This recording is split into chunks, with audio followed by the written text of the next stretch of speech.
नमस्कार मित्रों, तोसला जी भी ध्रुव दीक्षित चैनल में मैं ध्रुव कुमार दीक्षित आपका स्वागत करता हूं। आज आपके साथ में भारत की पहली महिला मानव शास्त्री डॉक्टर इरावती कर्वे की चर्चा करूंगा।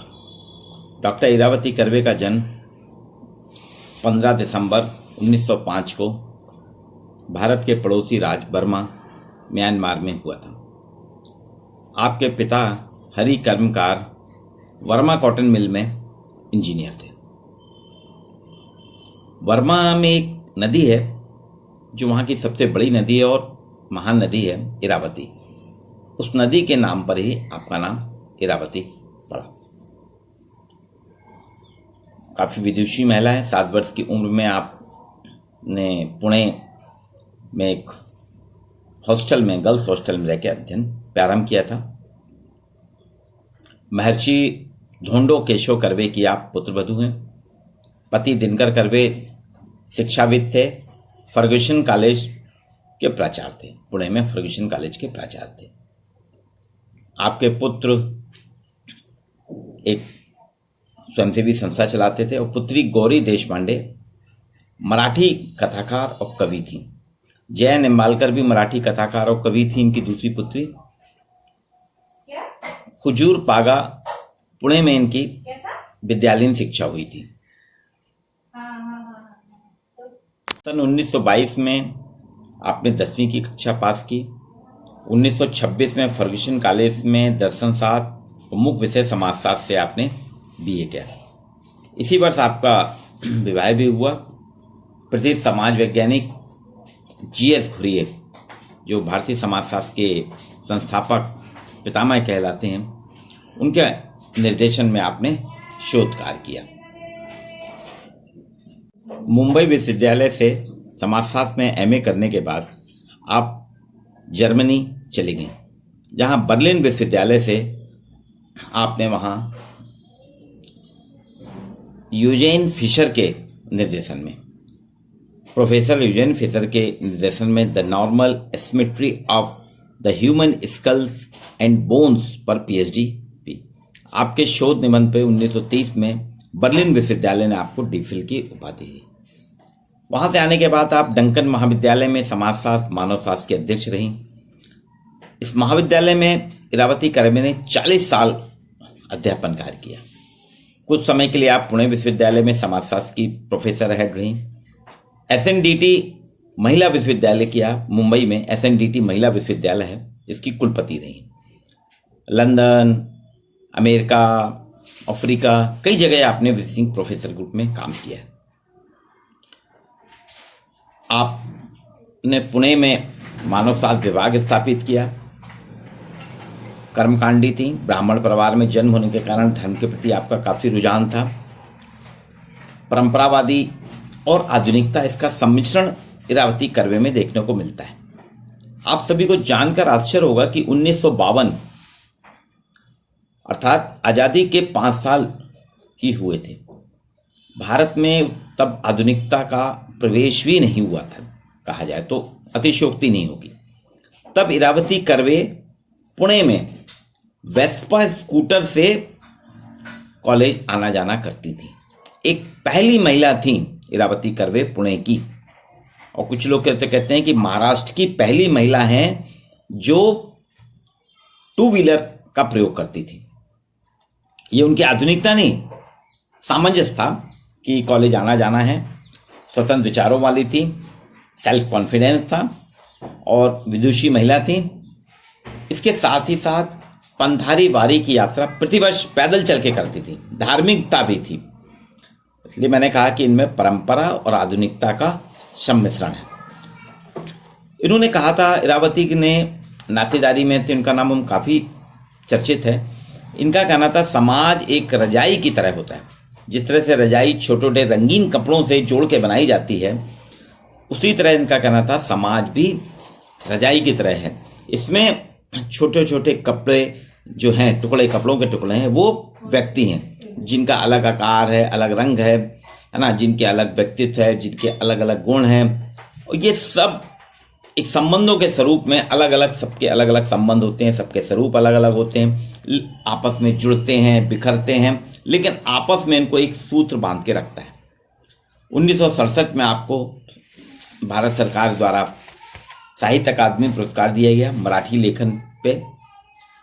इनका काफी अच्छा काम था। इनका कहना था, संघर्ष केवल समान अधिकारों के लिए क्यों, हमें अपने अधिकारों के लिए मांग करनी चाहिए। और इनके उसमें शोध कार्य में क्षेत्रीय कार्य काफी कुछ परिलक्षित होती है। पद्धति शास्त्रीय परिप्रेक्ष्य में इन्होंने अध्ययन किया। परिवार नातेदारी, भारतीय समाज को इन्होंने हिंदू समाज के समानांतर माना। घुरिये की स्पष्ट छाप थी और इन्होंने काफी कुछ किया है, काफी अध्ययन किया है। ये कुर्सी, आराम कुर्सी वाली समाजशास्त्री नहीं थी। इन्होंने मराठी, अंग्रेजी में समाजशास्त्र, मानव शास्त्र के अतिरिक्त कई साहित्यिक रचनाएं की हैं। इनकी कुछ प्रमुख पुस्तकें अपन देखते हैं। किनशिप ऑर्गेनाइजेशन इन इंडिया 1953 में आई थी। The Bhil of West Khandesh 1958 में आई। हिंदू सोसाइटी एंड इंटरप्रिटेशन 1961 और संशोधित 1968 में। Group relation in village community 1963। The social dynamics of a growing town and surrounding area 1965। Mahabharata land and people 1968। Yuganta the end of an epoch 1968। Paripurti Marathi में 1949। आमची संस्कृति मराठी में है। गंगाजल मराठी में 1972 में। भोवरा मराठी, ये भी आई इनकी। मराठी लेखन इनका काफी प्रसिद्ध था, लेकिन अंतर्राष्ट्रीय स्तर पर आपने भारतीय सामाजिक संस्थाओं में अपने लेखन के कारण पहचान बनाई है।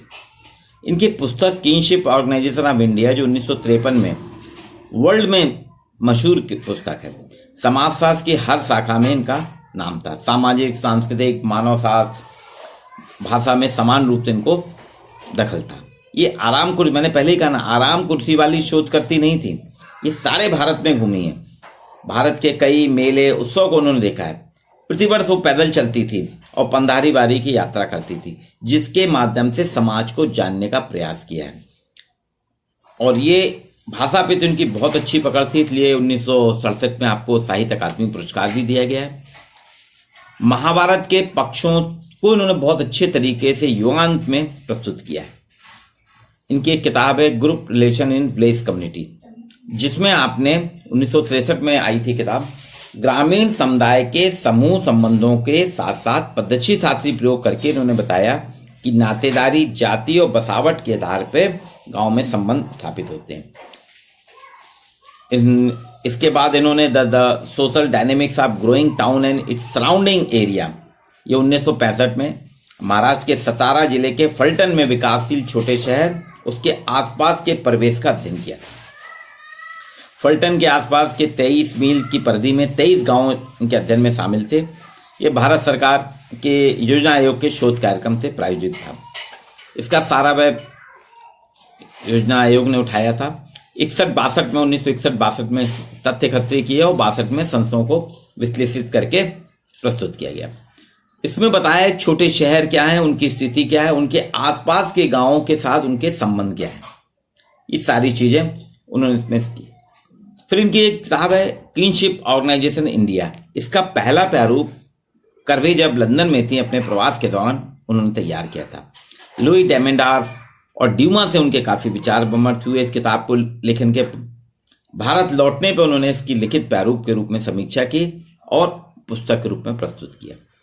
इसी बीच पुणे में आए थे डॉक्टर जॉन और रूथ, उससे भी आपने चर्चा की किनशिप के बारे में। ये उनका व्यक्तिगत अन्वेषण था, इंडिविजुअल रिसर्च थी। मराठी, हिंदी, संस्कृत, प्राकृत, पाली, मैथिली भाषा के ग्रंथों का काफी उपयोग किया है आपने। इनके अध्ययन जो हैं, इन्होंने कई प्रकार से पारिवारिक संगठन, जाति, संस्था, नातेदारी, इन सभी को हर अपने क्षेत्र के हिसाब से भारतीय ग्रंथों का अध्ययन करके विश्लेषित किया है, नातेदारी संगठनों को। इनकी एक किताब है Yuganta the end of an epoch.